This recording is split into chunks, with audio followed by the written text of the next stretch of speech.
Thank you. There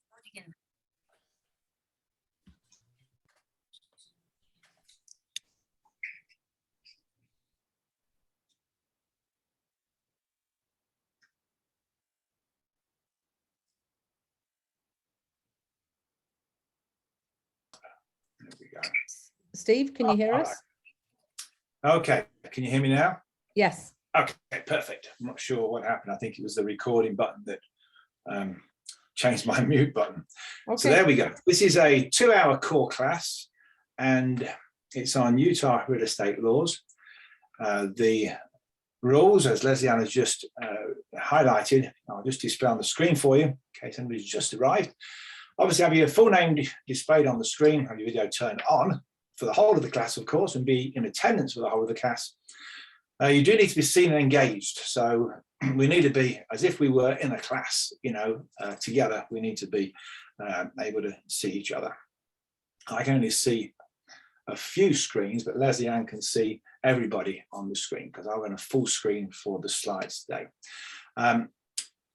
Please note the 3 keywords. I shall give you those as we go through this next couple of hours. This little icon will pop up. It's one of our dogs. That's Rosie. When she pops up, the keyword will flash on the screen. I'll spell it and it will flash for a few seconds, and you should be able to jot that down. At the end of this class, you'll be able to fill out the form. Lesley-Ann will send you at the end of the class, and we'll be able to bank your hours. Please just unmute and chime in is a better way of saying it. If you've got anything to say, or if you'd like to contribute or share stories, I'll certainly try and engage all of you over the next couple of hours so that we can at least learn from each other. We'll try and cover this as we go through. We'll look at the organization and licensing as per Utah state law for real estate. We'll look at the qualifications for a sales agent, standards of conduct, the contract and conduct, and then we'll review prohibited and required conduct. Okay. So if you go to the Utah Department of Commerce, you'll find these icons under licensing. The ones that we'll be interested today, we'll briefly look at those 4, which is obviously real estate, mortgage, appraisal, and the AMCs. All right, so let's just have a little look at those and see what we can learn. We've got a note there just to say the mission of the Utah Division of Real Estate is to protect the public and promote responsible business practices through education, licensure, and regulation of real estate, mortgage, and appraisal professionals. So the AMCs, of course, are the appraisal management companies. There's quite a few of those. Basically, these are independent entities through which mortgage lenders will order residential valuation services for real estate. This valuation qualifies buyers for mortgage loans. And we all know that when we're trying to get a loan, we've got to get an appraiser in there who has their own license. And they are the guys that are going to give the lenders a proper valuation. They're also licensed like we are. They have to renew their license every couple of years, which is on the last day of the month when it was first registered. We'll go to the appraisal team. Quite a few different types of appraisal licenses, as you can see there. There's the trainee, and there's the licensed appraiser, which we're familiar with. And then you've got different types. So you've got the certified residential, you've got the certified general, the trainee supervisor, the instructor, and then the appraisee pre-licensed instructor. So quite a more complex platform than we have for the real estate. And they, of course, need to renew their licenses, and they're working also on every 2 years. Got the mortgage team, which we're all familiar with these guys. And basically you've got the originators and the managers, and then the companies. They're a little bit more stringent than our licensing. They've got to renew theirs every year. So that's kind of how that works. And then we come to ourselves, who are the real estate licensees, and we've got basically our sales agents, our brokers, dual broker, reciprocity, and branches, and property management. So that's kind of the overview of the organisation of the licensing. Of course, we are renewing ours every 2 years. With that said, that brings up our first keyword, and let's pull that up. Jot this down. It will be, let's see what it is today. It is property, P-R-O-P-E-R-T-Y. Property will be the first keyword on this class today. So that should be shouting out on your screen. Property, P-R-O-P-E-R-T-Y. Write that down. We cannot share that again, either verbally or in chat. So if for some reason you do miss a keyword today, then please talk to Leslie Ann privately through chat, and she will be able to help you as long as you have been able to fulfill the other areas of this class and you've been engaged for the whole time. Property is the first keyword. All right, so let's have a little look at licensee conduct and improper practices. And this is on rules 162-6-1. And we'll cover those 5 little areas there. And please just unmute and chime in if you have any questions or any comments or thoughts you'd like to share. So we'll just load in this screen. Of course, there we have ourselves, licensed to assist in the general public in buying and selling real estate.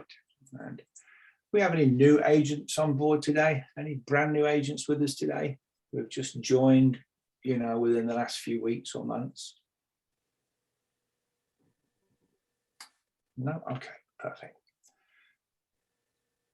So the broker obviously oversees all licensed real estate agents at a company, making sure that they are going to comply with the state and the national federal real estate law. It's their role. The dual broker, of course, most of our brokers are dual brokers. They can represent both buyer and seller.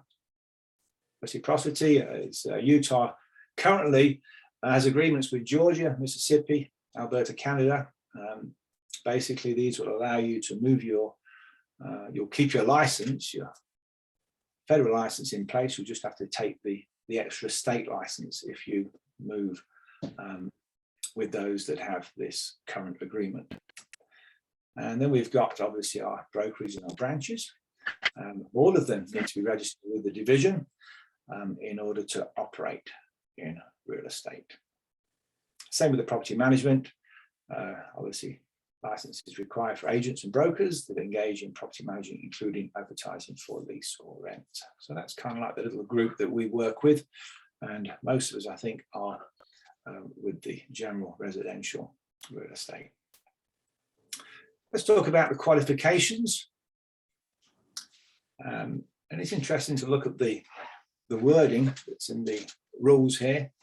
To become a licensed sales agent in Utah, a person must meet the statutory licensing qualifications of honesty, integrity, truthfulness, reputation, and competency. Let's just stop there for a moment and let's ask the question, why is that so important in this industry that we meet those character qualifications? Who'd like to respond to that for me?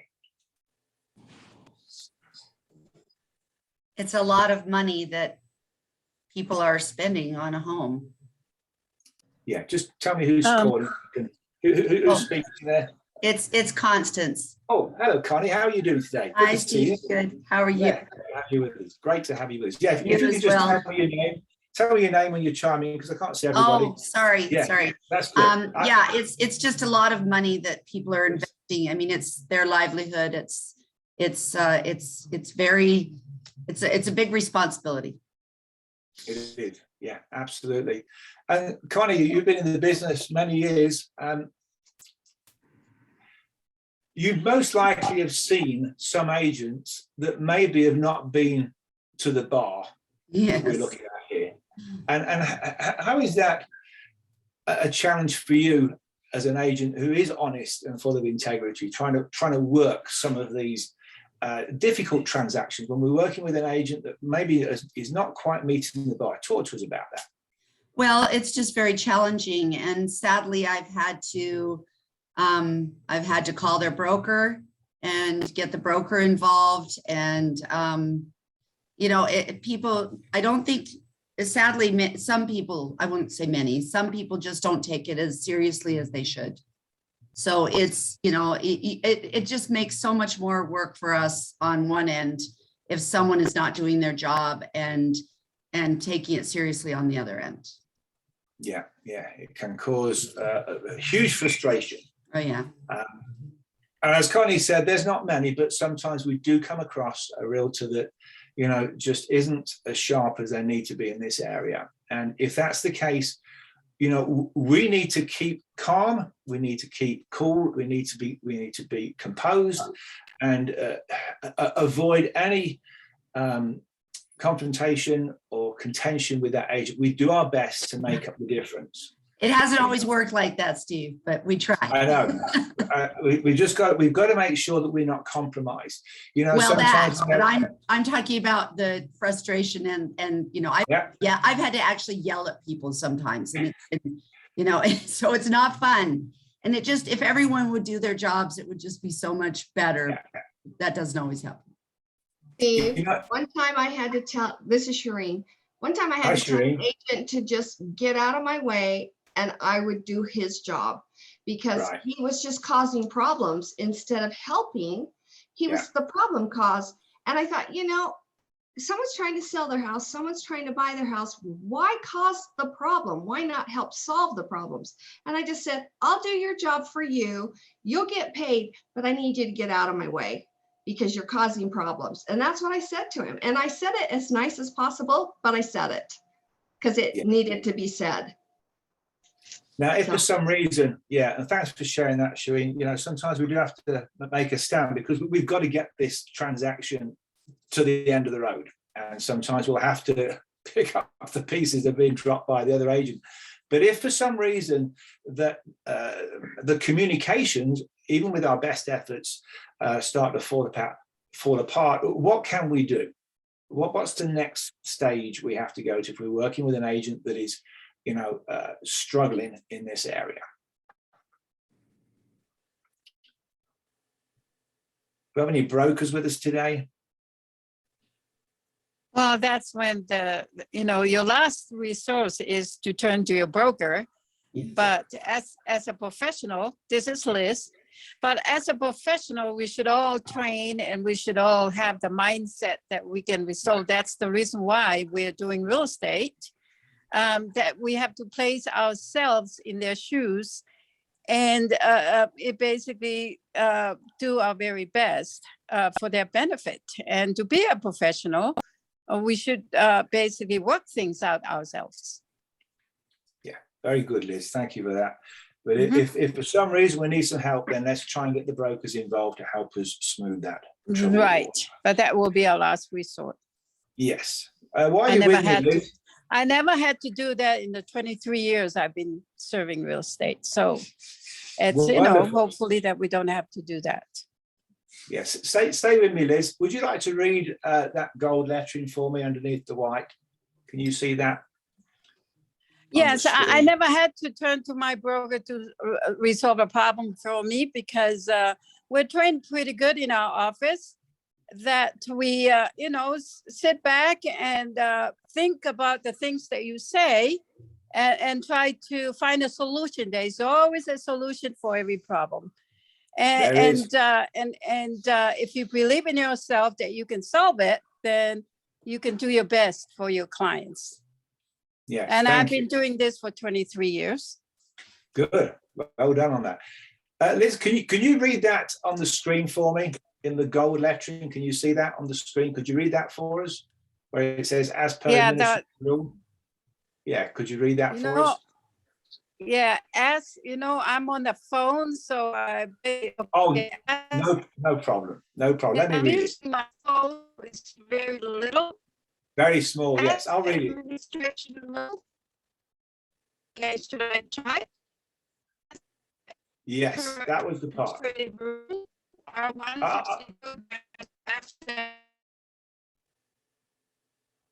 Not to worry, Liz, I'll read it. An applicant does not qualify for a real estate license if he or she has had any felony in the last 5 years, starting from the time of conviction, plea, or completion of any jail, prison sentence, or if the applicant has any misdemeanor involving fraud, misrepresentation, theft, dishonesty within the last 3 years. So I just highlight that because obviously there is a qualification to become a sales agent, but if you notice in that wording, we could have someone who joins this industry who has had some previous difficulty, you know, previous to the 3 years. And sometimes those, I guess those characteristics or those challenges can come back. So that's sometimes why we do have some people in this industry that maybe are struggling to keep close to the code of ethics and sort of clean business conduct within this industry. So I just share that with you so that we know sometimes we are working with people that may have some other challenges that have come back into their lives for whatever reason. Okay, let's move on and let's look at the sales qualification. Obviously must be 18 years or older in order to get a license. Have a high school diploma or whatever the equivalent might be. Take 120 hours of approved education at a certified real estate pre-licensed school as outlined in the real estate pre-licensed education curriculum. This education must be completed no longer than no longer than open year before applying for the license. So it needs to be done within that year time frame. And they need to pass the sales exam within the 90-day period. Submit application to the division, which includes qualifying a questionnaire, consent to background check, fingerprinting, certificate of legal presence, education, certified document, and a non-refundable fee. We've all gone through that. So that's basically how we become a licensed realtor. We got our little license there that looks a bit like that. Yes, someone chime in there. Did someone have something to say? No, I can. Okay, I'm good. Very good, thank you. So I put some notes in here. Obviously, it's valid for 2 years. Figure out when your license is going to expire. It is quite clear on your little license there. It'll say expiration. So make sure you note that somewhere, because otherwise you will get a late fee and you do not want that. And here's another interesting point you might want to remember. In the rules, it clearly says complete all continuing education credits by the 15th day of the expiration month to ensure that continuing education providers have time to bank your hours before the end of the license term. So the way in which it works with those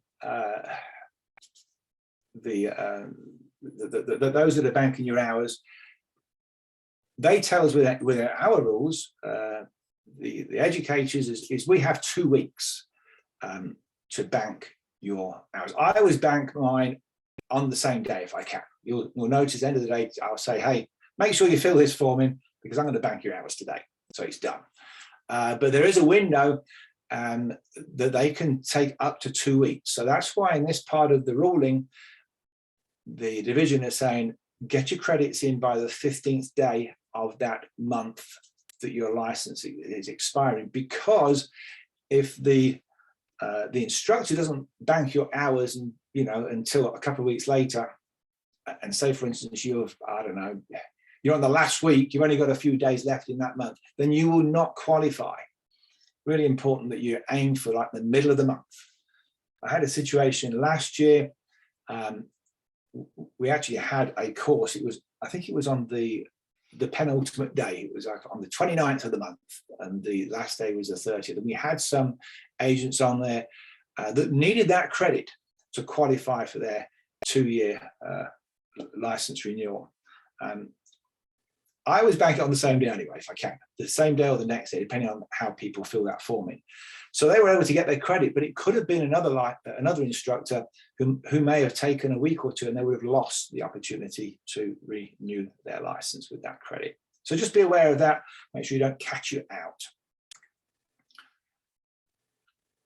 Obviously, you can all log into the Realm system and you'll see your hours there. I always tell people at the end of these classes is to check within 5 days. If for some reason your hours are not being banked from a course that I've taught, please contact us, because it will most likely because the information you've given me has been mismatched. So either a name that's spelled wrong or numbers that are incorrectly given. Steve, this is, Yes, thank you. excuse me for interrupting. No, perfect. Fire away. This is a stupid question, I guess. Which class is this actually called under the division? Sorry, just ask that one more time. You made that Yeah, question no, I'm again. so sorry, you didn't hear me. What is this class titled under the division? Oh, okay. This particular class today is Utah real estate law for agents, real estate agents, realtors. It's actually titled Utah State Real Estate Law, but we also have another class that's called Federal Real Estate Law. Okay, so I apologize. I took this from you. I knew there was a deja vu. I just took I just took this from you. So I'm going to jump off. I knew it was such a great class, and I thought, okay, I remember this because it was so good. So thank you. I'm going to drop off. I've taken. Super. Thank you so much. Sorry. Hey, thanks, Connie. Thanks for saying hi to us and being with us. Yeah, thank you both. I appreciate you guys so much. All right, talk to you soon. Bye. Bye. Perfect. Thank you. We'll say goodbye to Connie. She's a super agent, and we're good to have her with us. Yes, so we do have 2 classes that are similar. This one's just on Utah real estate law, and then we have another one that's on the federal real estate law. So this just focuses on the laws that Utah for our licenses. Very good. Okay, let's see what else we've got on here. I think we've more or less covered that. Oh yes, we've got a little note at the bottom there. If we have got any brand new agents on here that have not renewed yet, you will be required to take that 12-hour core lesson, and then you'll do the other 6 hours, which will be your CE. But the first time round, when you renew your license, you need to do the 12-hour core, because there's another mandatory 3-hour core in there that needs to be done first time round. Thereafter, you'll notice it's 18 hours, 9 and 9, which I think is what this screen shows here. I'll just load this in. Yeah, here we are. So basically we have 18 hours of continuing education that's required to renew our license, and that's every 2 years. So it should be fairly easy to do. And we've got 9 that should be core, and 9 can be the CE or elective classes. Just make sure you understand, as of 2020, there was another twist to the puzzle here in your core. You have to also have, as listed there at the bottom, the 3-hour core class on either the new residential or the commercial or the property management 3-hour mandatory class. So you've got the 3-hour one that was always in there, which is like the code of ethics that you have to do as part of those 9 core. But as of 2020, you also have to have one of these other mandatory core classes. One is on residential, one's on commercial, and one is on property management. And it doesn't matter which one you take. If all you do is residential and you can't get on that residential class, you can do a property management class, or you could do a commercial class. You just have to do one of those 3 mandatory new core classes. Does that make sense? Has everybody got that detail? Because that's pretty important. You don't want to get to the end of your license and not have one of those 3 classes. It doesn't matter which one you have. Obviously, if you can take the one that's to do with the area of work that you're focusing in, that's great, but it really doesn't matter which one you have. You've just got to have one of those 3-hour core classes, those new ones. That's on top of the other 3-hour code of ethics class that you have to do every 2 years. I'll just pause there for a moment. Anybody got any questions on that? Or is that clear as mud? Anybody taken any of those new classes yet? That's the new core residential, commercial, or property management class.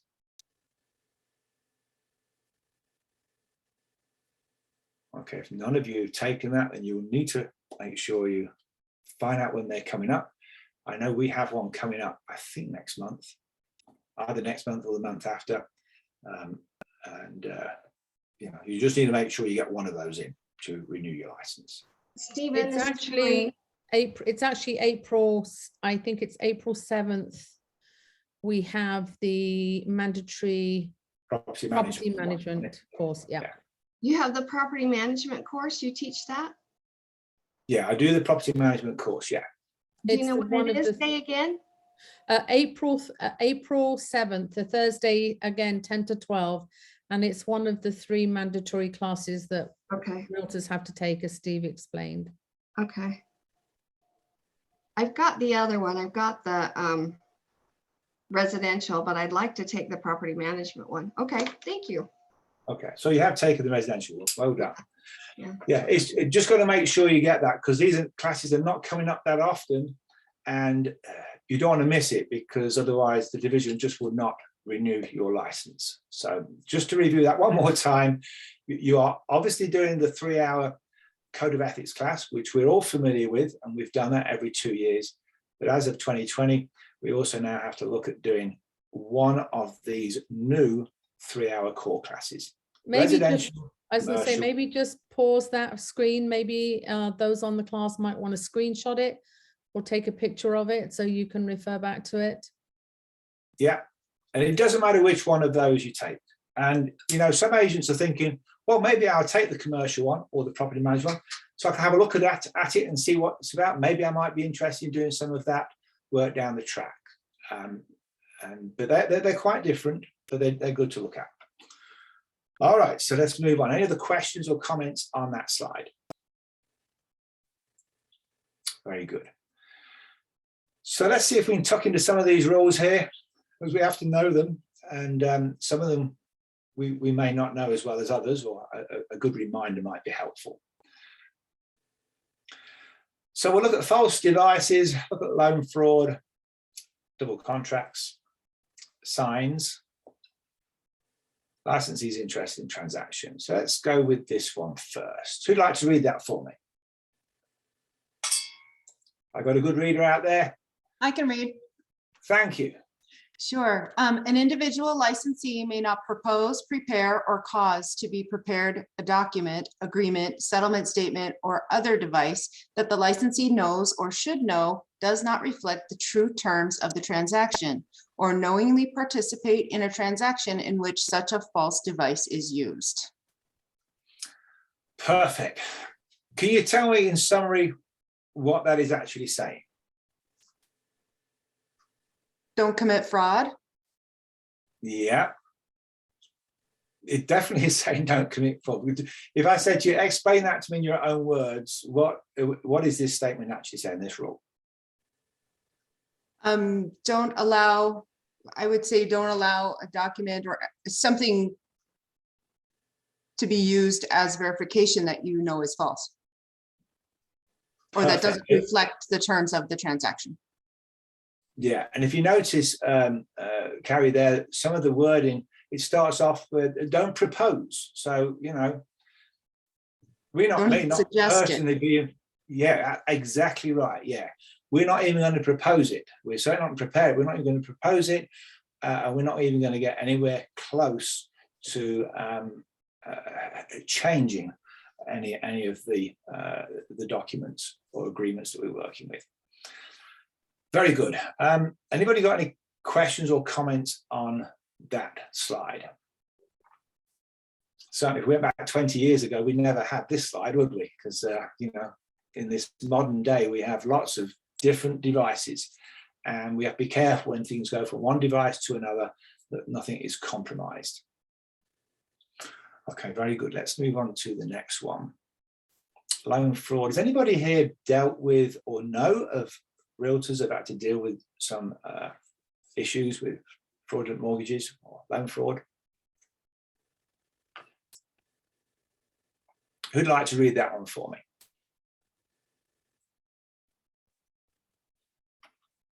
This is This is Diane.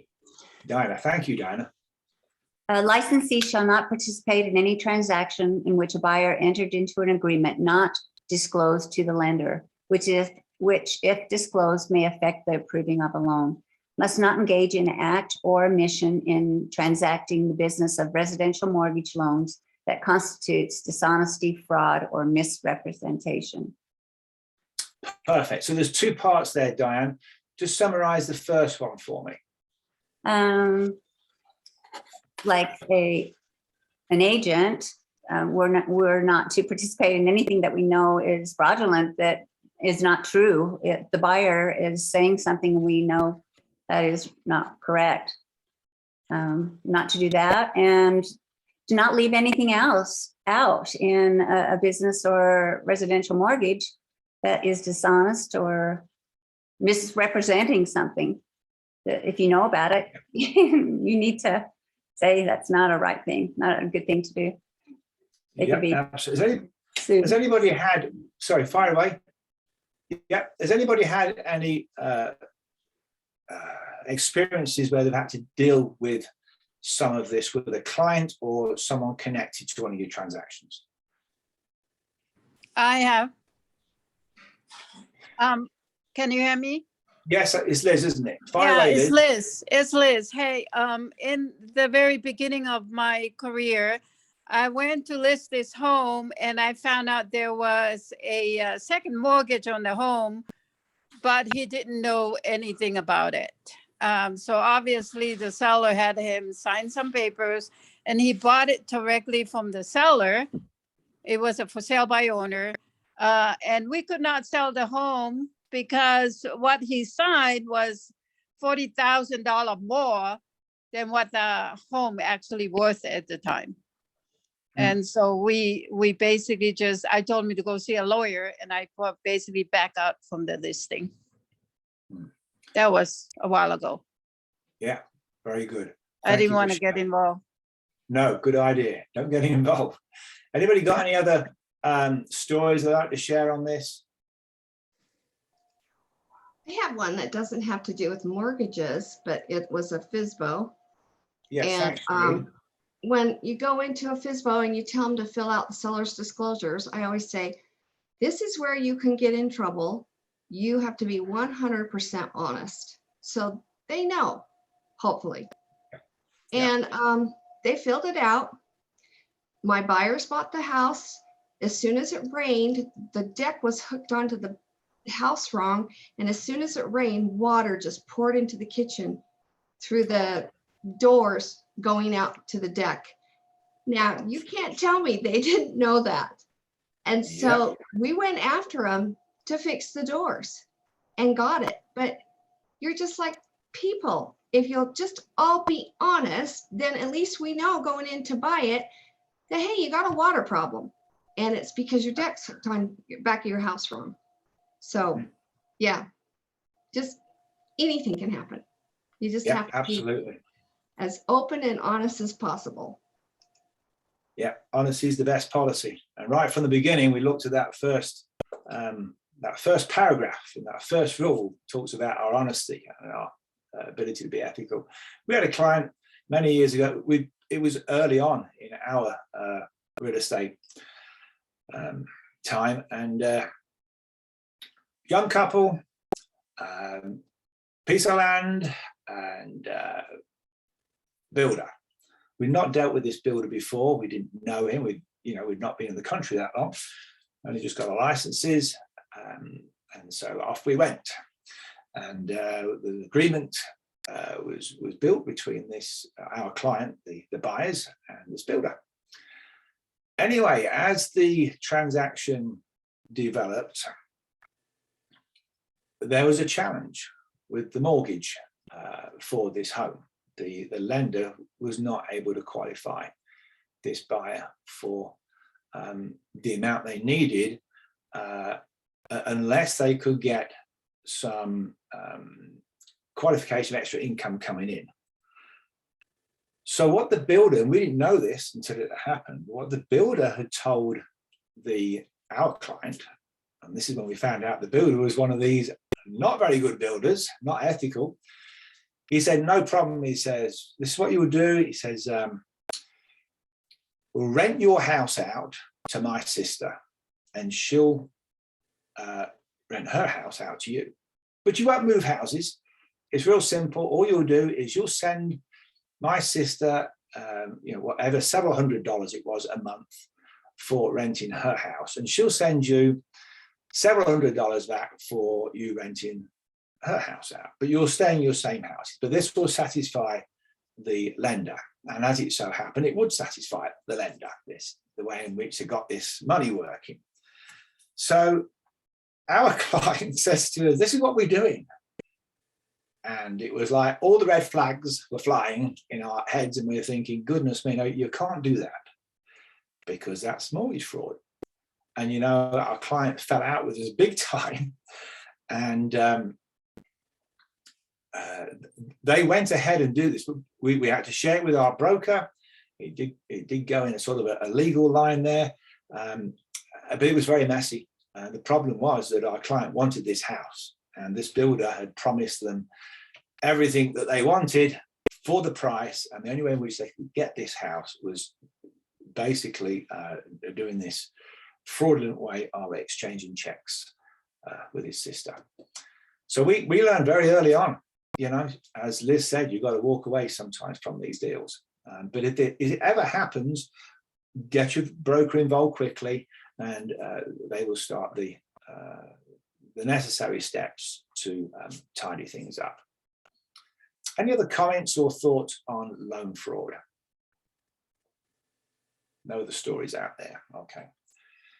Just be careful, because our job is to make sure that we're clean and crisp. And we told our client, we say, hey, we can't be involved in this.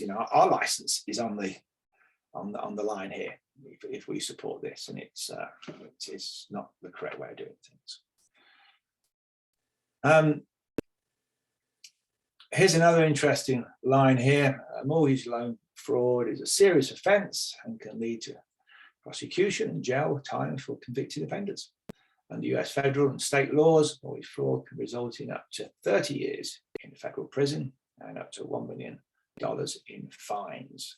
Mortgage fraud refers to the deliberate act of lying or omitting information that is used by an underwriter or lender to funds, purchase or insure a mortgage loan. So there we have it.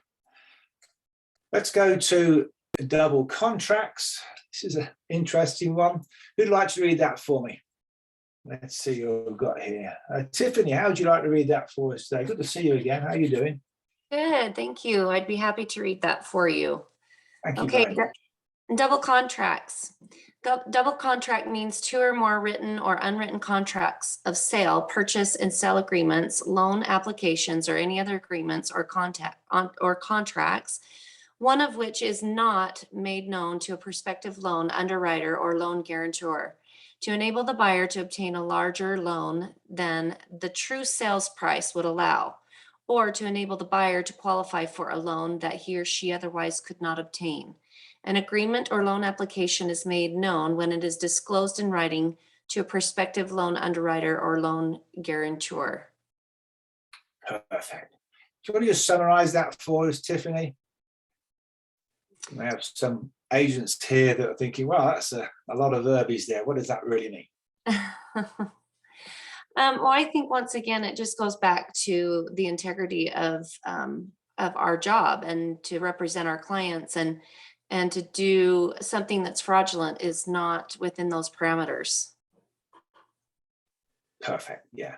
And, sometimes people will try and make the rules a little bit more flexible so that they can achieve what they're after. But, since the 2007 or 8 or whenever it was, certainly all of the mortgage rules have toughened up, and we're working with a much tighter platform, which is a good thing. But still, we can have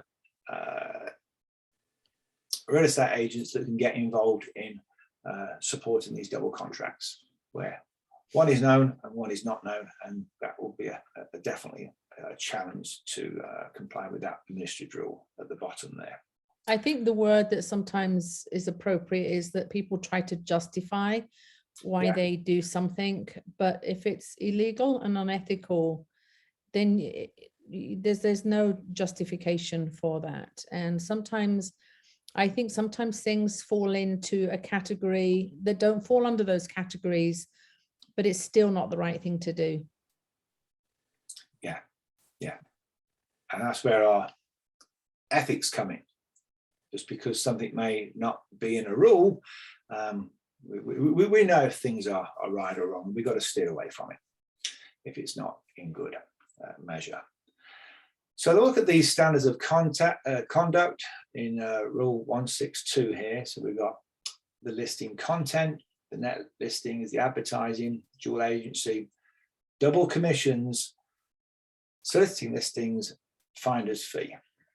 So let's start off with the listing content. Who'd like to read that slide for me? Someone we've not had yet. Let's see. What about Marilyn? How would you like to read that for us? Are you still with us? No, Marilyn had to go. She had a problem with her computer. Okay. I can try it. This is Liz.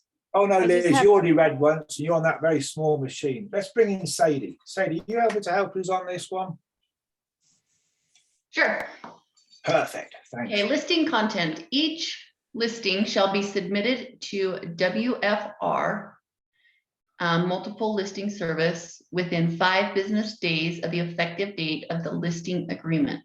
The following are exceptions to the rule: the clear cooperation and marketing rule, commercial, industrial, and business properties, residential properties with 5 or more units, land and lots, new construction properties which are under construction or which are to be built, exclusive office listings, definition N and section 1.0.3.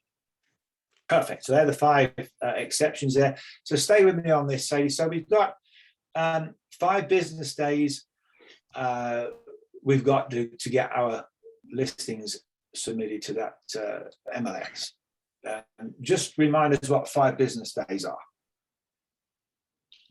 Monday through Friday, 5 business days. So if you do a listing on a Saturday, get all the paperwork signed, you don't have to have it on the MLS until the following Friday because your business days don't start until Monday. Yeah, that's right. Perfect. Yeah, it's one of these. It is the business day, not a calendar day. So we've got a little bit more room there when we're working with weekends. I have a question on this one. Yeah. I always get them signed a lot earlier because I stage my listings. And so we have to, make time for them to be staged and all of that and get the photographer out. And so sometimes they're signed, 2 weeks ahead, but then I put a clause at the end of it, and we all initial that says that the listing will go live, or that the listing will actually take effect on such and such date, whatever date we've discussed, and then everybody initials it. Is that acceptable, or do I need to be doing something different? That will be within the 5 business days, won't it? No, it's usually 2 weeks out or more, but then I put the clause at the end, like I put a little sentence at the end of the contract and say the listing will go live on such and such date. I've got a feeling So- there's a form for that now. So Carrie, there's a MLS exclusion form Okay. There Yeah. is, yeah. that you can have them sign that time so that you don't have to put it in within the 5 days, and it allows you a longer time. So I always have my clients sign that I'll do that. when I do a listing, because it gives me time to work out paperwork, or if they have anything that comes up, and then Perfect. you're not hampered by that law. Okay, I'm doing that. Thanks, Rod. Yeah, Very good, Rod. I Thank you. do. That's what I do too. Thank you. Yeah, very good. Okay, any other comments on that slide? Let's look at the content listing. And Rod, as you just chimed in there, how would you like to read that one for us? Sure. Thank you. Clear cooperation and public marketing. Holy cow, I can't talk. Within 1 business day of marketing a property to the public, the listing broker must submit the listing to the MLS for cooperation with other MLS participants. Public marketing includes, but is not limited to, flyers displayed in windows, yard signs, digital marketing on public facing websites, brokerage website displays, including IDX and VOW, digital communications marketing, which includes email blasts, multi-brokerage listing sharing networks, and any other applications available to the general public. Perfect. Do you want to summarize that for us, Rod? Basically, you have to give everybody an opportunity to see the listing and have an opportunity to bid on it or look at it or have an option to buy it. Yeah, that's the key thing there. Everybody, what we're doing here, we're trying to treat the public fairly, aren't we? We're not discriminating against anybody in any way. We're trying to make it fair to everybody to see this listing at the same time. Anybody got any thoughts or stories or comments on this particular ruling? How is it not fair to the public if you post something like a few days ahead and just say, hey, you know, this listing's coming up? You know, if you post something on Facebook, for instance, or Instagram. I think it's fine to say this listing is coming up. It's more a case of as soon as we've got the go ahead, we've got to make sure it's out there. That's, it says there, you're within 1 business day of onto the property to the public, you know, we must submit it to the MLS. So I think we can give them heads up, this is coming, but I think when we've got the clear green light to go, we've got to make sure it's out there. I think Oh, so as soon as it's actually going to be on the market. Yes. Not you can give a heads up, you just can't advertise it. Once it's on the market, you have to advertise it to everybody. Yeah, that's Okay. that's how I understand the rule to be written. Any Okay. other thoughts or comments on that? Yeah. Yeah, that's what it means. As soon as we're ready to go, we're sharing it to everybody. That's the key thing. Okay. Thank you. Anything. Very good. Thanks for that, Carrie. Let's see this one. It's a little bit more information here. Who'd like to read that one for me? Who have we not had read yet? Let's see. Stephen, are you still with us? I am. I'd be happy to read it. Hey, thanks very much, Stephen. Listing content, exclusive office listing requirements. For any exclusive office listing, the seller, listing agent, subscriber, and listing broker must sign and submit URE's MLS listing exclusion form to URE confirming the seller's decision to not publicly market the property, to not submit the listing to the MLS, and to not have the listing included in the MLS compilation. Exclusive office listings may only be marketed directly between the listing broker and the listing broker's agent subscribers. All MLS listing exclusion forms must be submitted to URE within 5 business days after the applicable listing agreement has been signed by the seller. The MLS listing exclusion form is available within the URE MLS and may be downloaded or printed by participants and subscribers. Super. Stephen, do you want to review that for us and just explain it in your own words? There's like 3 major points there.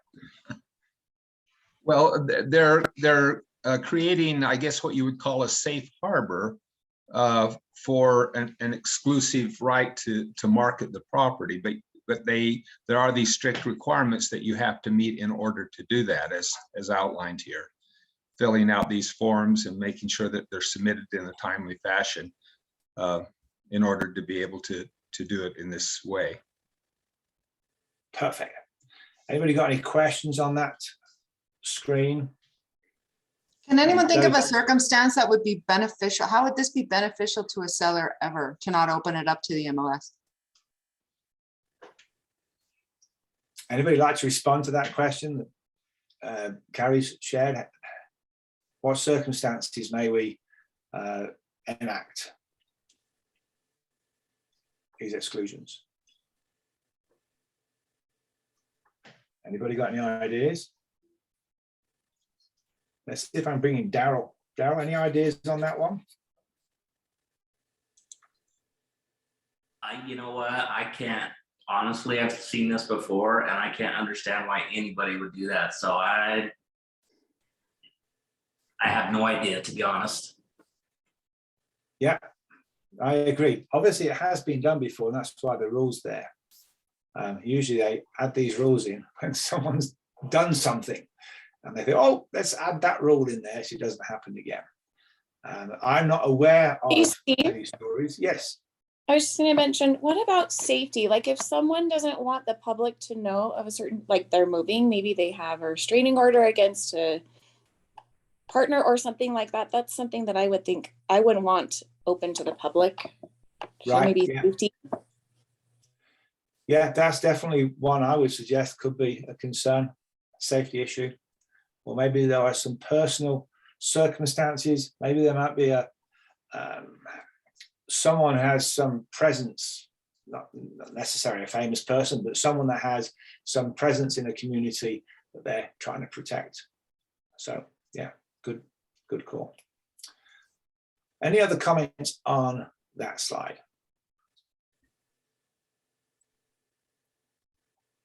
Let's do this one. Still under listing content. So to avoid a fine, which is actually $10 per day, on a listing submitted late due to delayed receipt of the listing agreement from a seller, proof of receipt date must be submitted to the WFR. Any such infraction is not resolved within 10 business days from the fine start date. The fine will increase to $20 per business day. So there we have the penalty. Let's go to this one.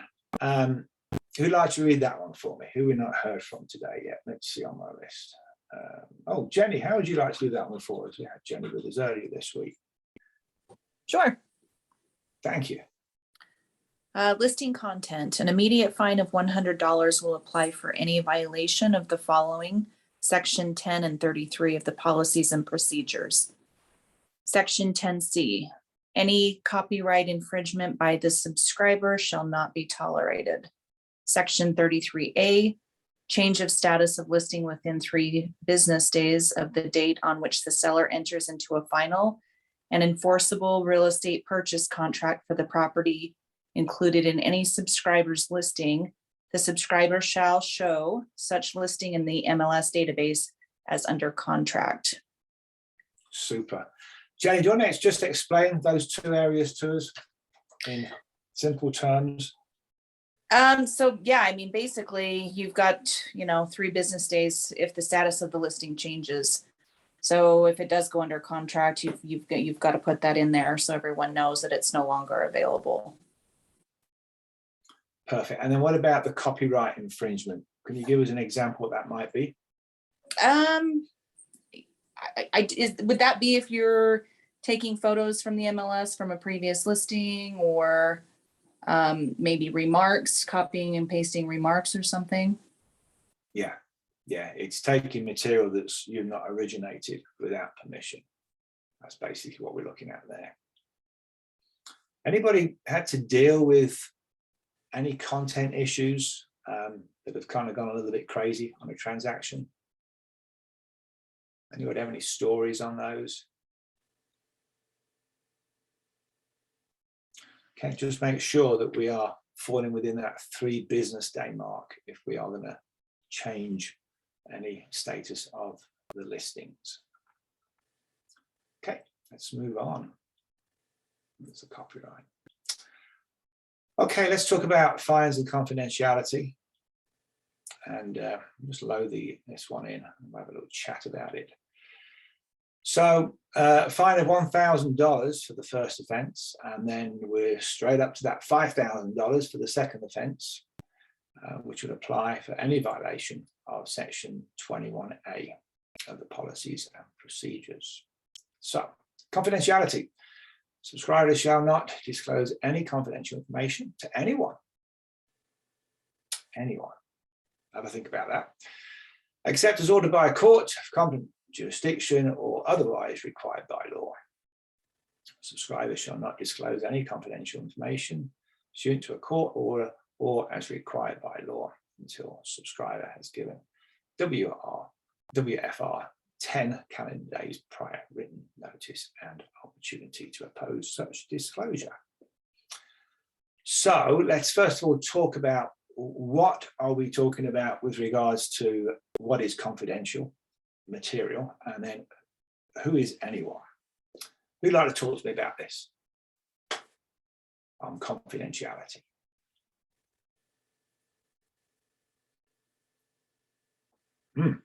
Let's see who I can pick on then. What about Zach? I haven't heard from you today. Zach, how would you like to unmute and talk to us about what is confidential within the work that we're doing, the transactions for buyers and sellers?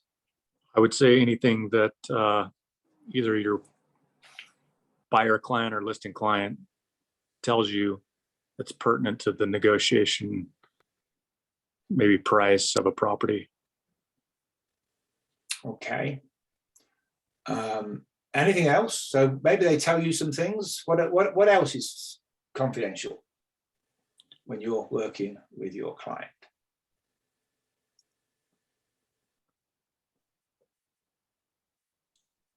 What about their financial information?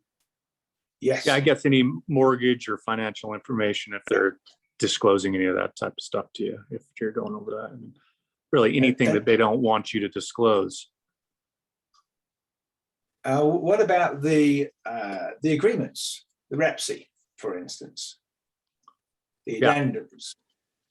We're talking about everything, aren't we, Zach? Everything that is to deal with this. Anything that's for that individual needs to stay with you and your client. Okay. I Many think also realtors, like if they say, let you know what kind of offer they would be willing to accept, or things that they might be willing to leave, but ideally would like a better offer. You wouldn't disclose that. And as a buyer, as agent, you wouldn't tell the seller's agent, you know, oh, actually, I think they could go higher if you counter. Anything like that is a no. Yeah, it's anything we learn from our client, whether they're the buyer or the seller. Anything that we learn about this transaction is confidential. That's all of the documents that are signed and used within the transaction, and all of the conversations. Now, when it says here, shall not disclose any confidential information to anyone, who is anyone? Stay with me, Zach, on this. Who's anyone? Anyone other than who it says, a competent jurisdiction or someone required by law. I would say anyone outside of your broker, because your broker is, sorry. Yeah, your dog's enjoying a conversation there. Yeah. Yeah, so you're absolutely right. Yeah, we can discuss this with our broker, of course, because this arrangement or this agreement or this contract, this transaction is actually between our broker and our client. And we're kind of like the person in the middle there that's kind of joining this together. But we would not discuss it with our spouse or with another family member or with another friend or with someone else that might be interested in information with regards to this transaction. Anyone is everybody except for us. And if we're not a husband and wife team in real estate, so we're not both working with the client, and often that's the case, you know, our spouse or whoever it is within our family, we need to make sure we keep documents safe and protected from other people's eyes. And if we're in conversation with people on the telephone or, you know, through FaceTime or whatever it may be, whatever type of communication we have, we need to make sure that we are in a place where we can speak openly and in a confidential situation, so that information is not shared without us knowing by mistake. Does that make sense? Yep. Can anybody tell me how important this is? I mean, this is it's a real hot button. This is so. Anybody like to just add how important it is that we can be very confidential within our dealings with our clients in real estate? Stephen, back when we were doing a lot of short sales, you know everything there is to know about the sellers. I mean, you've got their social security numbers, you've got everything. And I think sometimes we live in communities where we just love everybody, you know, and you have to be careful because they don't want their neighbors to know, you know, or they don't want their neighborhood to know. And so you have to be careful just to keep your mouth shut, you know, and just, I mean, I had some really good friends, a couple of them have to sell their houses with short sales. And I never told anybody that that's how they sold it because it wasn't anybody's business but theirs. I mean, yes, it's on the WFR, but most of the neighborhood can't jump on the WFR. Do you know what I mean? And so it's just so important. And I had a friend call me, she says, I need to do a short sale. How should I do it? And I said, you better make sure you trust your agent representing you 100% because they know everything about you with those. So that's just important, really important. Yeah, stay with me on this, Shireen, but how long do we keep this information confidential? Sorry, you're muted there. I can't hear you, Shireen. You have to unmute. You do it forever. I've never Yes. told anybody. I mean, even though they moved somewhere else and then they moved somewhere else, I never told anybody that their first sale of their house was a short sale. It wasn't anybody's business. Correct. Yeah, it's we take it to the grave. Basically, we're not going to share any information about anyone. And if you start off your real estate career by being, you know, super clean on this, full of integrity, you will find more people will want to work with you because they'll recognize that, you know, when they work with you on a what can sometimes be very, very difficult and traumatic experiences when they have to sell, that they know that that information is not going to be shared. So even when the transaction has been completed, we are not going to share that with anybody. But just be careful when you're working. And sometimes we as realtors, we can be on the phone in different places that we would not imagine. You know, we might be in a social setting. We might be, you know, in the hills, walking the mountains with a few folk, or we might be on vacation somewhere and a call comes in. Let's be careful that we are not disclosing information when we're on the telephone or speaking to a client that may be breaching this rule. Would anybody like to add anything to that, to how important this is? I think it's very important that we just make sure we fully understand our responsibility for confidentiality. Does anybody know of any circumstances or stories or experiences I'd like to share that might be helpful to other agents that are new in this industry on this topic? Okay, good. Confidentiality, very, very important, and it makes us highly trustable if we can be fully confident that we can keep everything confidential. All right, let's look at net listings. It's an illegal listing actually, but let's make sure we understand what it is. Who we not heard from today? What about, is Krista? Are you still with us, Krista? I'm here. Hi. Perfect. Do you fancy reading that one for us? Sure. Net listings are illegal in Utah and many other states. A net listing is when a listing agent sells the home above the seller's stipulated price in a net listing agreement, and the listing agent gets to keep everything above that figure. Although it may seem like a net listing is not a bad idea, they are illegal because they negatively impact the listing agent's financial or fiduciary loyalty to the seller. A listing agent should always have their full commitment towards getting the seller the best possible outcome. It is unethical and illegal for an agent to have a secret motivation to exploit their client for their selfish gain. If the agent has any kind of financial interest in the property, they should not enter into a representation or listing agreement with the seller. Perfect, super. Stay with me on this, Krista. How would you break that down? There's like 2 or 3 main sort of pieces of that statement or that rule. Yeah, I mean, we have a fiduciary duty to our clients listing, sellers or buyers. And with that fiduciary duty, we are committed to, their best interest. And if we're being selfish in our own, our own gain, then obviously we are not helping our clients at all. And it should be illegal, definitely. Yeah, so certainly a net listing we know is illegal. We cannot do a net listing. However, when you look at that very, very bottom line there where it says, if the agent has any kind of financial interest in the property, they should not enter into representation or listing agreement with the seller. Sometimes we can be in a grey area here. It may not be a net listing, but we may be in a position where we are gaining from the sale of the property. What may be some of those examples?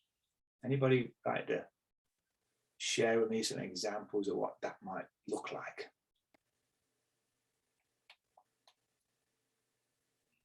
I can add a little bit to that, I think.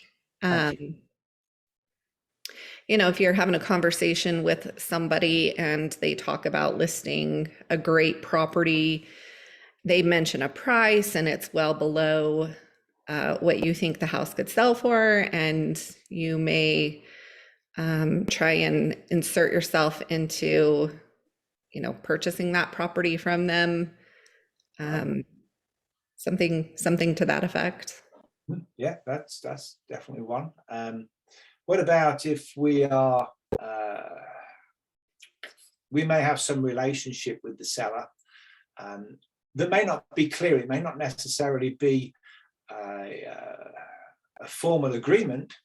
We may have some relationship where we've agreed that, when this property is sold, it could be a family member, that we are going to get some of the revenue from the sale of that property. And we just happen to be a realtor. So we say, yeah, I can do this for you. And we're not only getting our commission as a realtor, but we're also getting a return somewhere in the equation from the sale of the property. Anybody heard anything like that happen before?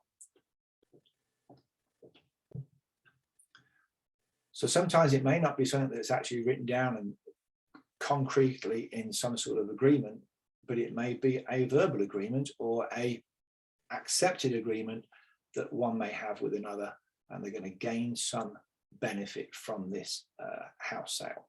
And if that was the case, we would need to not enter into that transaction, because we would have we'd have something else in our minds that we were certainly working on as far as a return coming to us other than our own commission.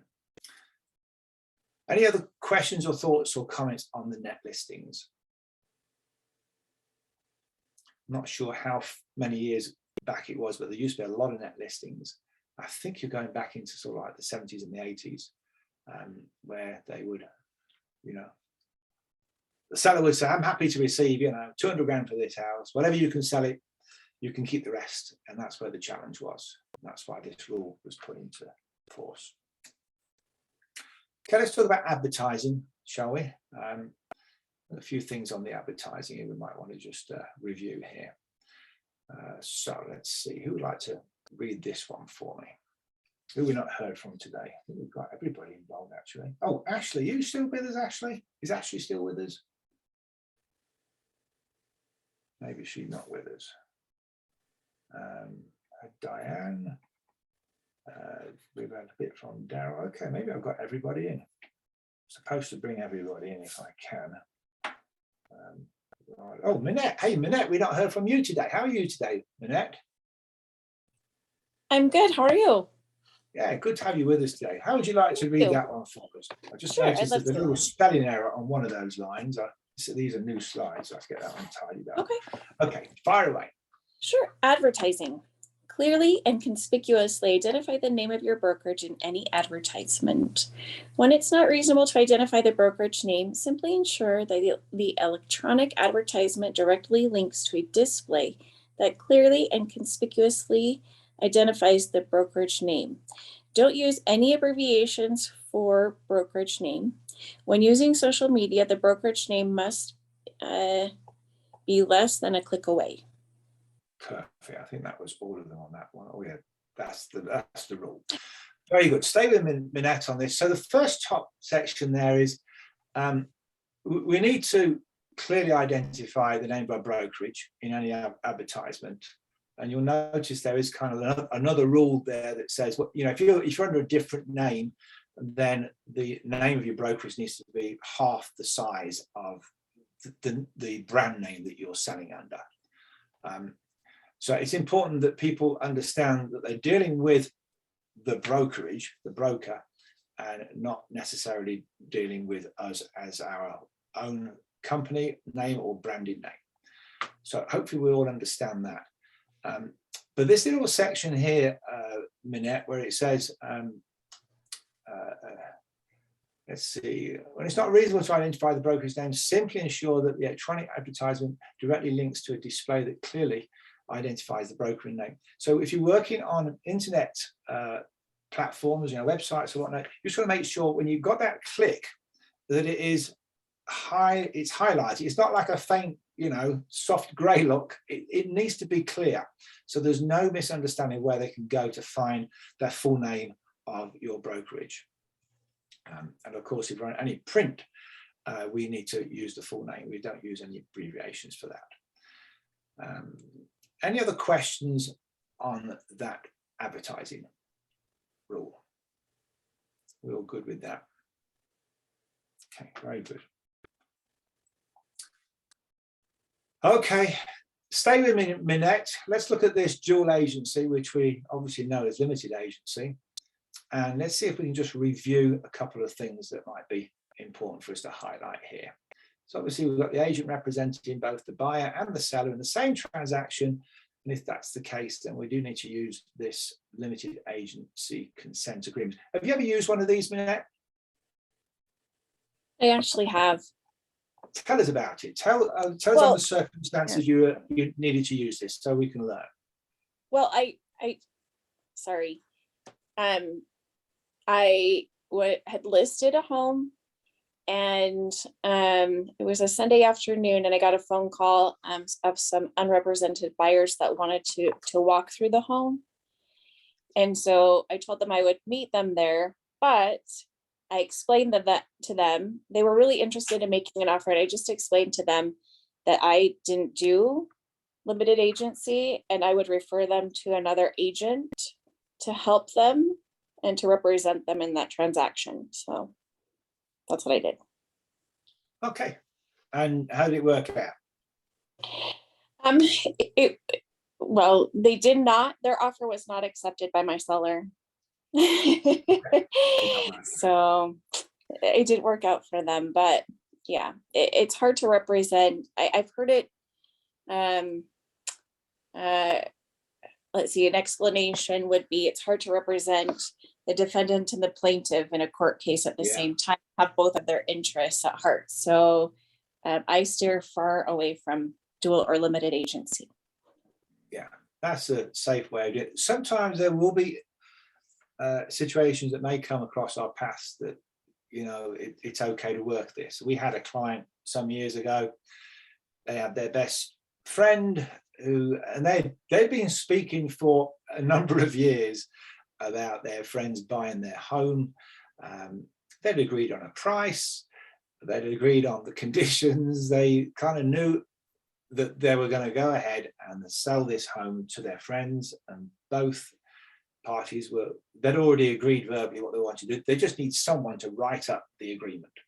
There was not really any negotiation in that deal. But what we did, we said, you know, we'll just represent our client. We'll have you sign a limited agency consent agreement, so you know that you know where we are in this platform. And it seemed to go quite well, but there was no negotiation. There was nothing really to arrange or decide, because it had already been decided beforehand, and they just needed someone to put the paperwork together. So sometimes that'll happen. Hi, Stephen. Yes. This is Diane. I've used this form a lot of times when there's been agents in my brokerage, and so we have to use it for the broker being a limited agent. So Correct, this yeah. is something that we use frequently in my office. Yeah, certainly in offices, yeah. And particularly if you're in a place where lots of transactions are coming from a neighborhood into that office, most likely you're going to see the need to protect the broker, who is obviously a dual agent. Very good. Thanks for highlighting that, Diane. Any other comments on dual agency, limited agency? Okay. There's a few things here on this particular form. I just highlighted some of these areas. It's interesting how much we see the word, fiduciary. You've got there, seller's agent has fiduciary duties to the seller, buyer's agent has the same to the buyer, limited agent has the same to both the buyer and the seller. Limited agent must remain neutral, and it says, disclose to both parties material information known to the limited agent. So I always say it's whatever you share, you've got to share with both, and that's the only way in which you can run this platform. Any questions on any parts of that agreement there? The key, I think the key to it is disclose, disclose, disclose. Yeah, very good. Yeah, very good. I like the little bit on 7 there, where it says company has policies designed to protect the confidentiality of discussions between agents and access to confidential client and transaction files. I thought that was quite a nice line there, just to remind us of how important it is that we just are squeaky clean with our clients and protect them and keep them safe on sharing information. At the very bottom of this form, we have the signatures there, of course. You'll notice that you can sign that on behalf of the broker. That little section there, seller and buyer advise that they are not required to accept a limited agency situation in the company, and that the buyer and seller are each entitled to be represented by their own agent. However, it is business practice of the company to participate in in-house sales. By signing this agreement, buyer and seller consent to limited agency within the company as provided below. And I think it was Diane that mentioned that, when you're working in a brokerage, often you have this form signed. So just important to make sure that your clients understand what dual agency means. Even though we may see it happen more often within brokerages, we don't often see it happen with just single agents. Generally speaking, they're just representing the one party. Okay, let's go on double commissions. Anybody aware of this little rule? Who'd like to read that one for me? Let's see if we've not heard from for a while. What about Carrie? Would you like to read that one for us, please? Double commissions, paying 2 different agents for finding and brokering a property. To avoid subjecting the seller to paying a double commission, licensees must only sell listed properties through the listing broker with an exclusive buyer broker agreement, designated agency contract. Yeah, I don't think we see this much these days. I think in maybe a couple of decades ago, we'd probably see more of this, where they might have a buyer's agent. Sorry, they might have 2 people involved in selling the property, and obviously paying off 2 commissions. But these days, I don't think we tend to see it. We use this exclusive buyer broker agreement as our main form, which makes it very clear that we're paying out, if it's the 6%, we're paying out the 3 for the listing agent and 3 for the buyer's agent. I don't think we tend to see a broker agent or a finder agent these days. Anybody had any experience where they've seen this happen recently? Or do we all use the exclusive buyer broker agreement?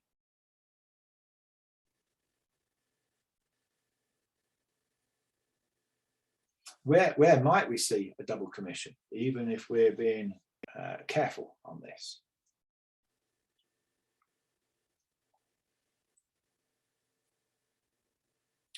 What about if we are representing a buyer and for whatever reason is that contract terminates, we agree to finish the contract, but we've got a protection period in there, which is so many months after our contract, and that agent goes and finds another buyer's agent. We could be in a situation there where the client is paying a double commission. Anybody had that happen before? Okay, that's another time it can happen. Okay, what comes up with our second keyword there?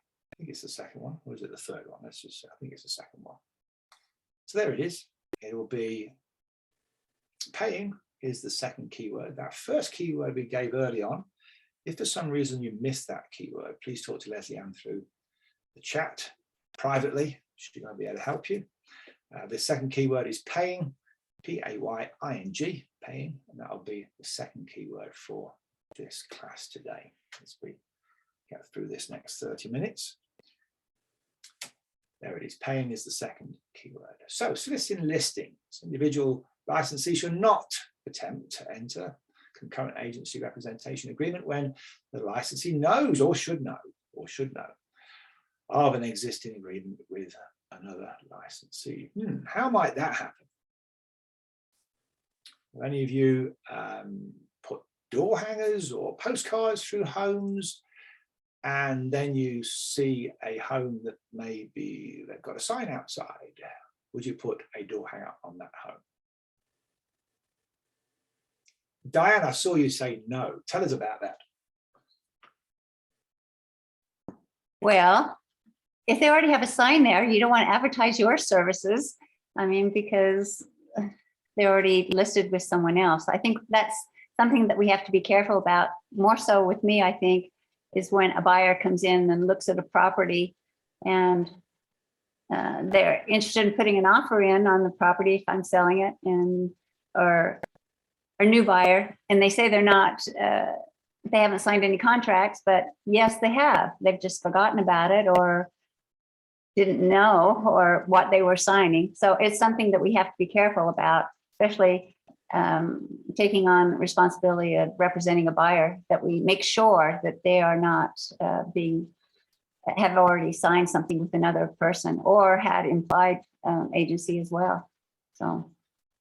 Yeah, that's a great comment, Diane. We should ask the question, shouldn't we? Because it does say there, or should, or should know. So sometimes we've got to ask those questions. And if we are sending out maybe some, I don't know, some flyers or invitations that are going to be dropped off at homes, maybe we've got some young people who are delivering those little, door hangers for us, and we have to make sure they understand, hey, if you go to a house and there is a for sale sign in that home, do not put my door hanger on that door. We need to make sure we educate those that are moving that material out for us to make sure that we are clear and without any difficulty or compromisation in this area of soliciting listings. Good.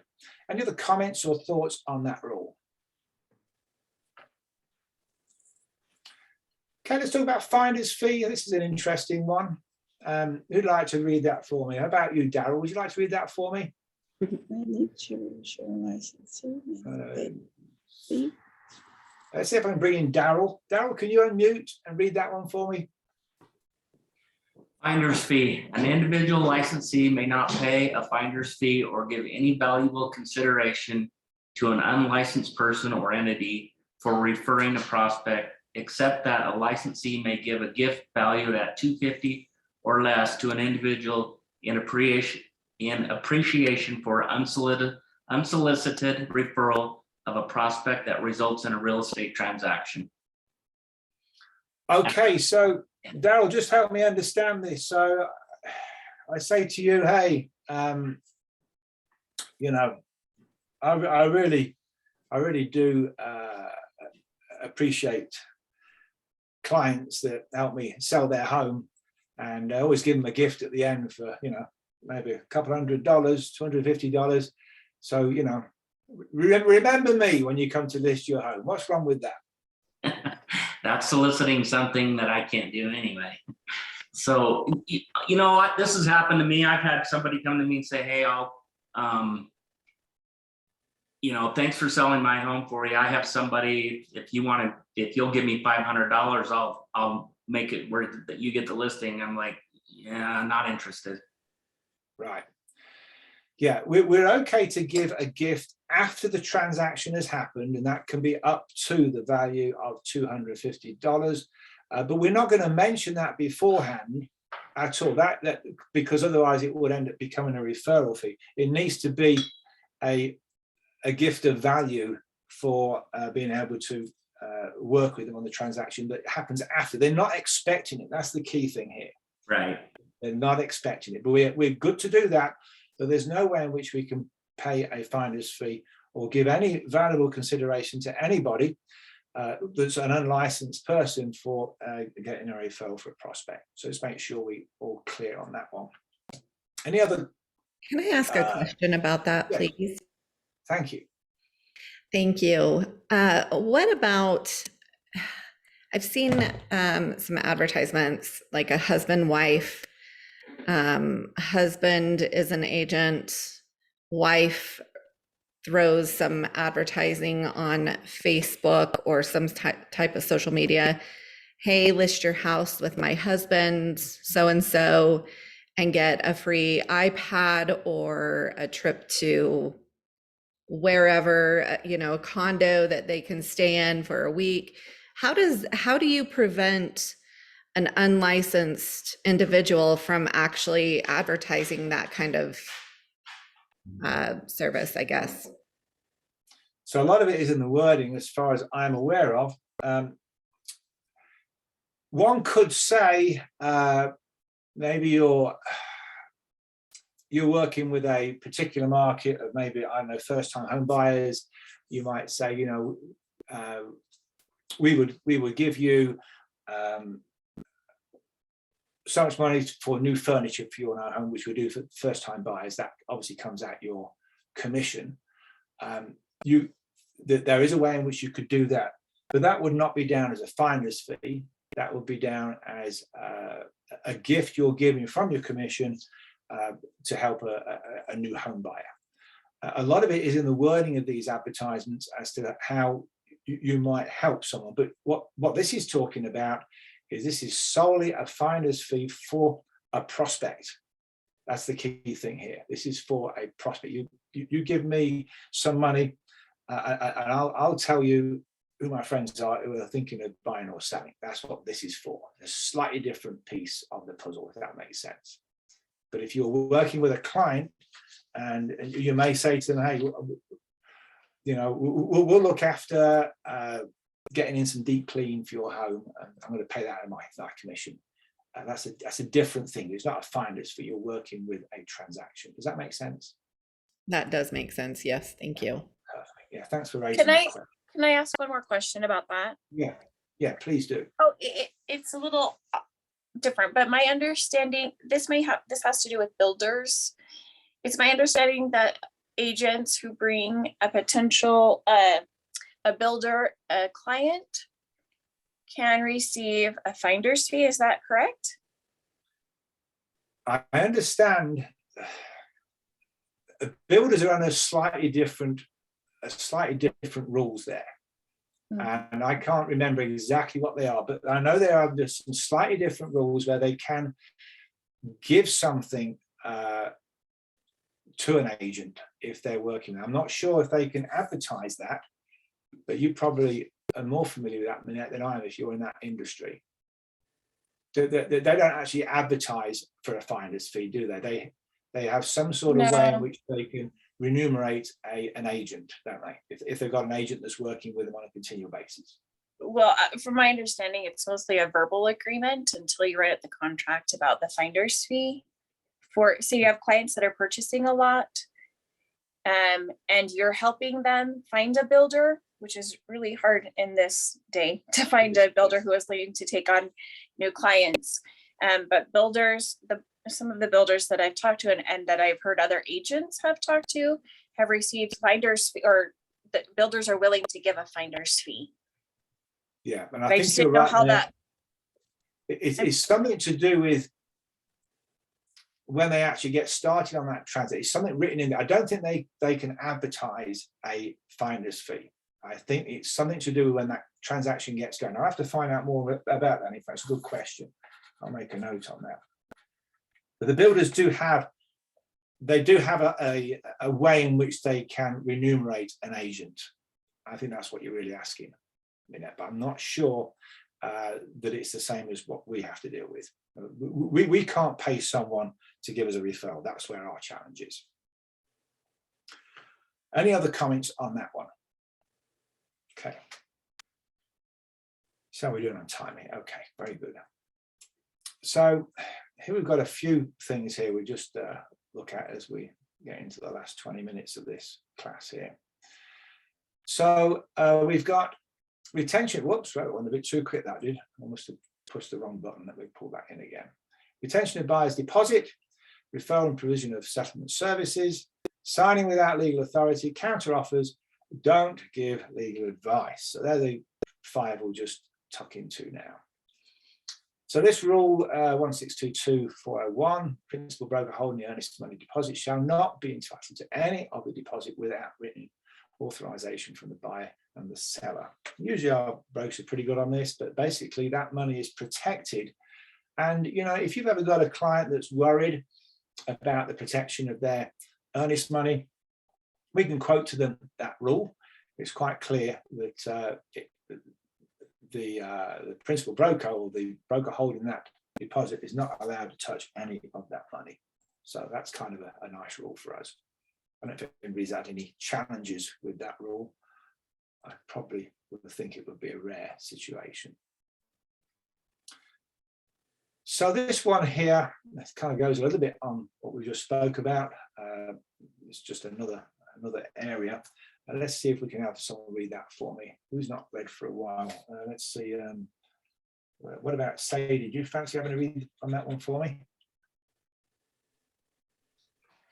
Referral and provisions of settlement and services. An individual licensee may not accept a referral fee from a lender or a mortgage broker, act as a real estate agent or broker in the same transaction in which the licensee also acts as mortgage loan originator, associate lending manager, or principal lending manager, appraiser or appraiser trainee, escrow agent or provider of title services, act or attempt to act as limited agent in any transaction in which the licensee is a principal in the transaction or any entity in which the licensee is an officer, director, partner, member, manager, employee, or stockholder, is a principal in the transaction.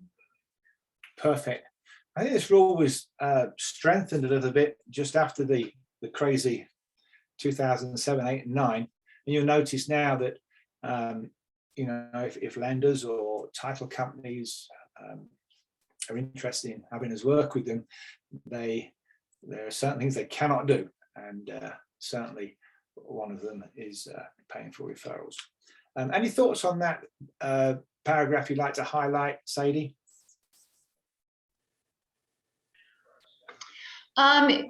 Basically, you can only play one part in a transaction. Yeah. As a professional. Yeah, that's a great way of summarizing that. Yeah, only play one part.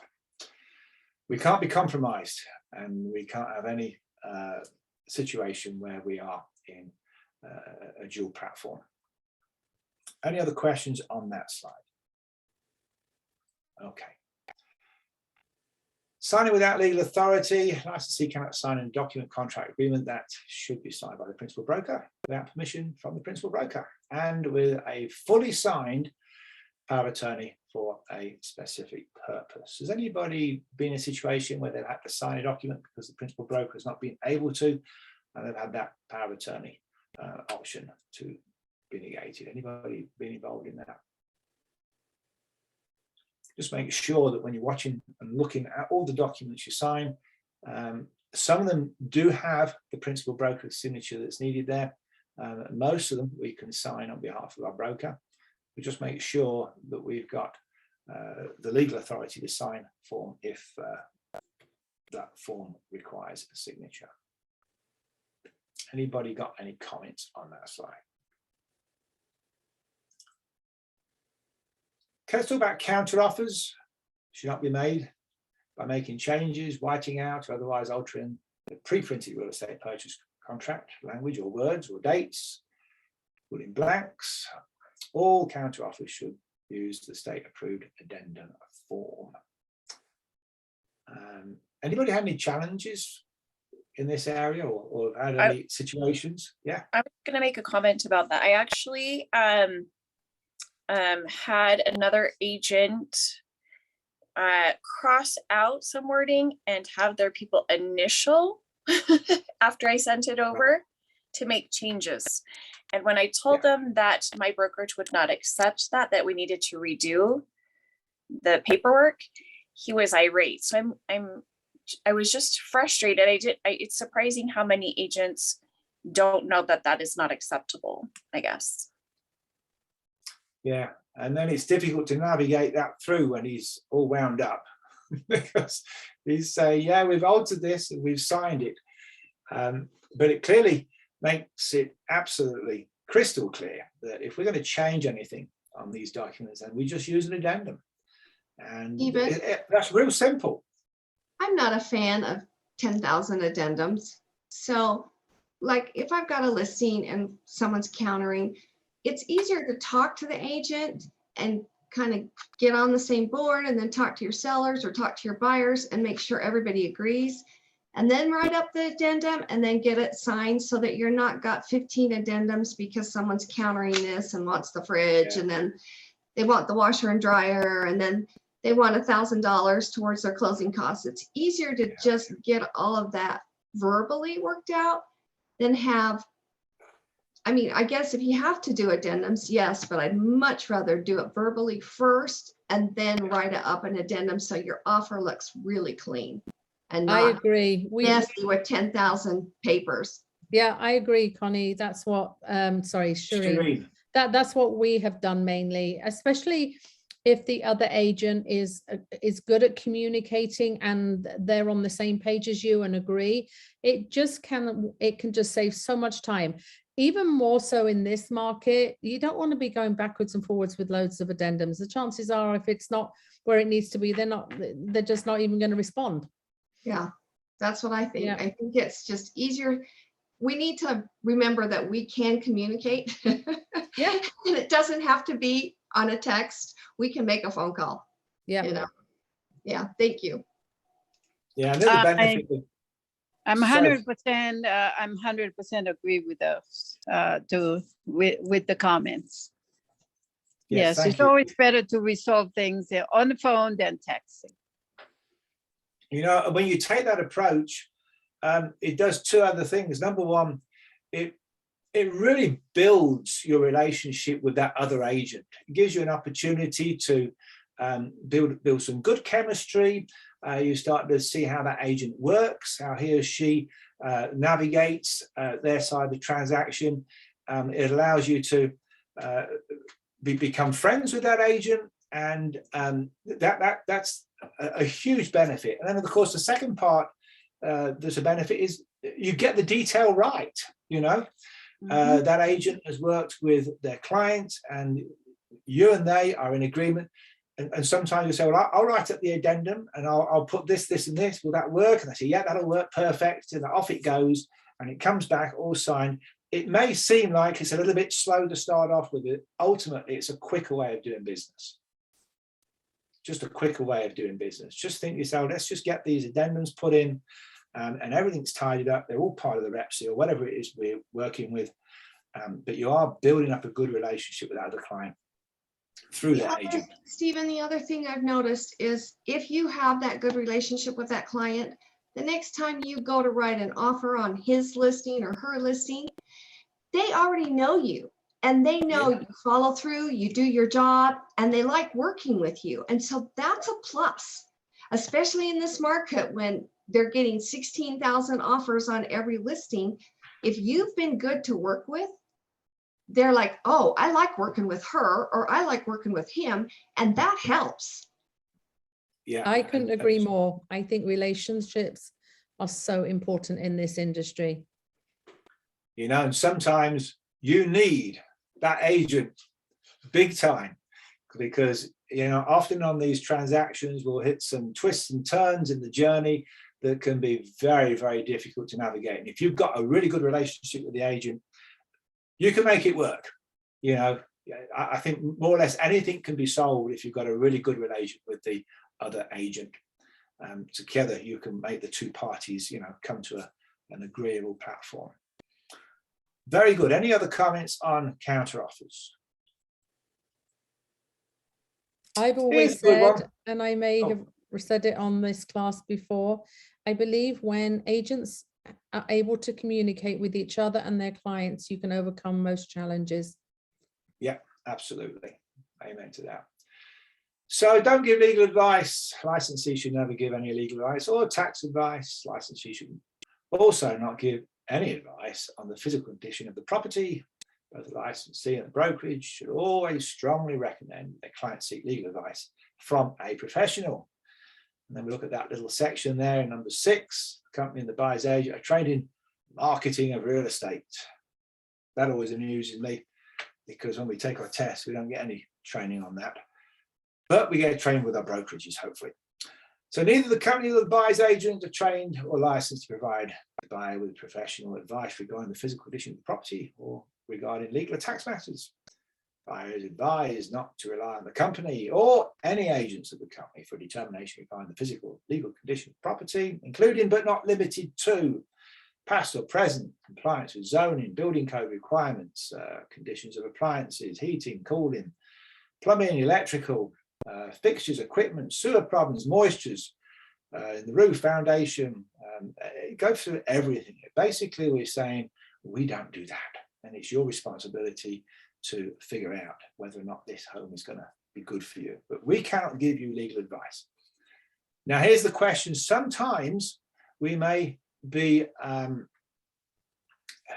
we could be compromised in conversation in this area. What might be some of those examples when we're working with a client? Walking around the home. Sometimes without knowing it, we might compromise this section of the rules. Anybody got any thoughts or comments on that? Let's bring in Rod. I bet you've got something to share, Rod, on this. How might we be compromised and not know about it if we're not careful?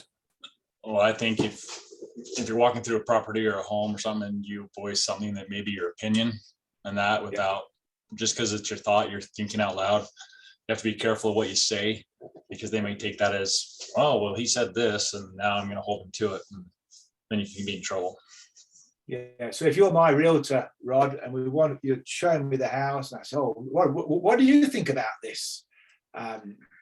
You know, I might be talking in the mechanical room, I might be talking about the furnace, or I might be talking about, you know, the roof or something, because I'm thinking you're the professional, you're doing this all the time. So I'm interested to know your thoughts on it. What do you think about this, Rob?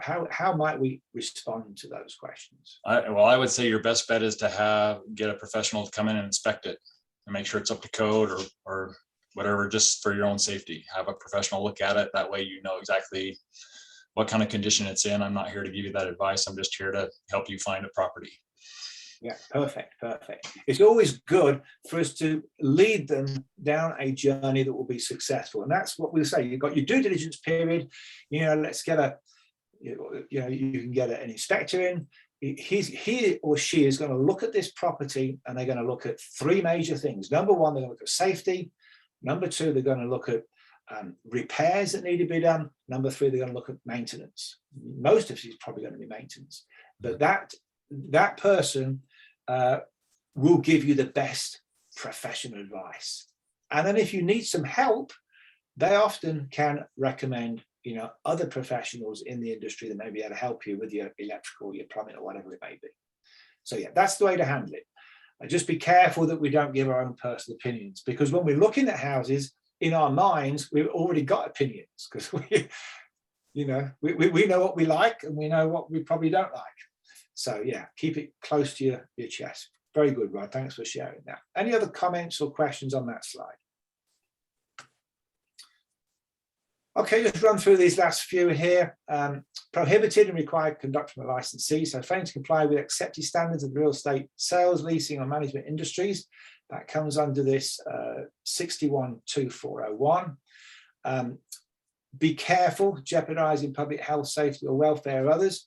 You often see some of these signs that have got these little icons. You can't go here and you can't go there, or you can't drive more than this. They're all safety features. Well, we also have safety features within our industry.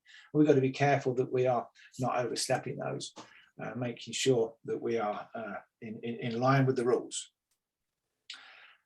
Require parties to acknowledge receipt of all final copy of document prepared by the licensee prior to all parties signing a contract evidencing agreements to the terms thereof. So whatever we do in this, just make sure that the documents get to their end post. Okay, make sure the people that are receiving them are receiving them. And that includes our broker.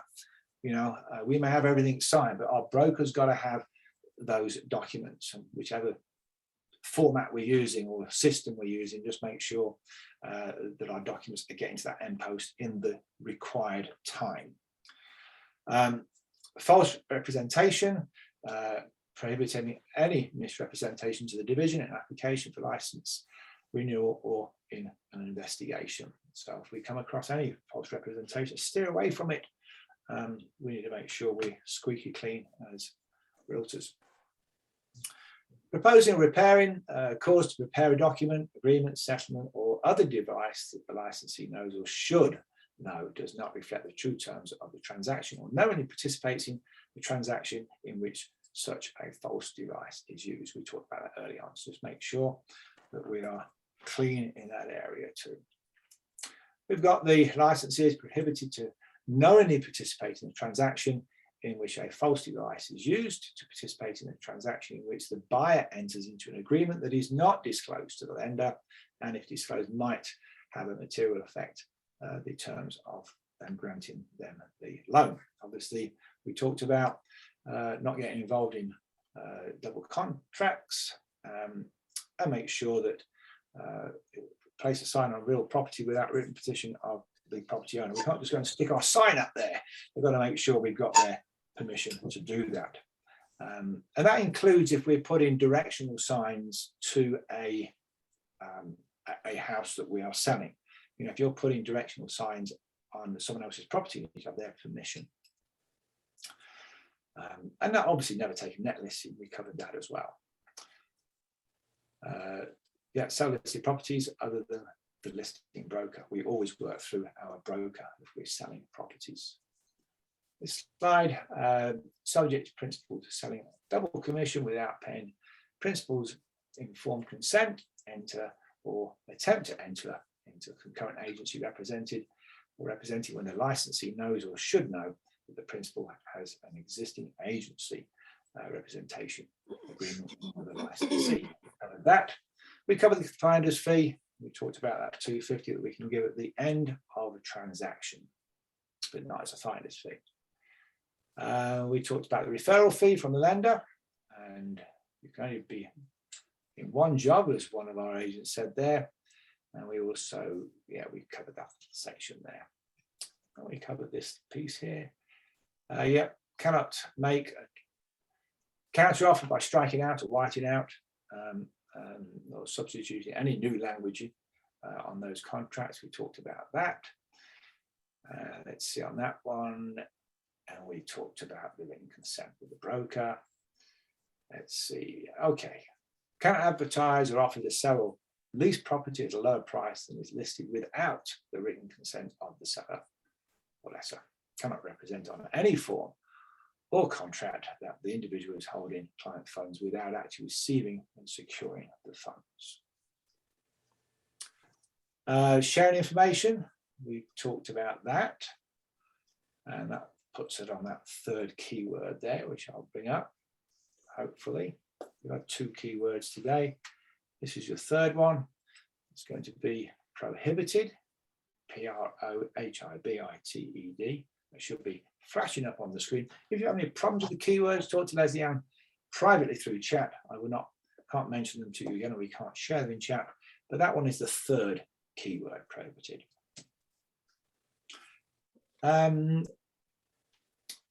Yeah, cannot disclose or make any use of any short sale demand letter outside of the purchase transaction for which it is issued. That's that rule.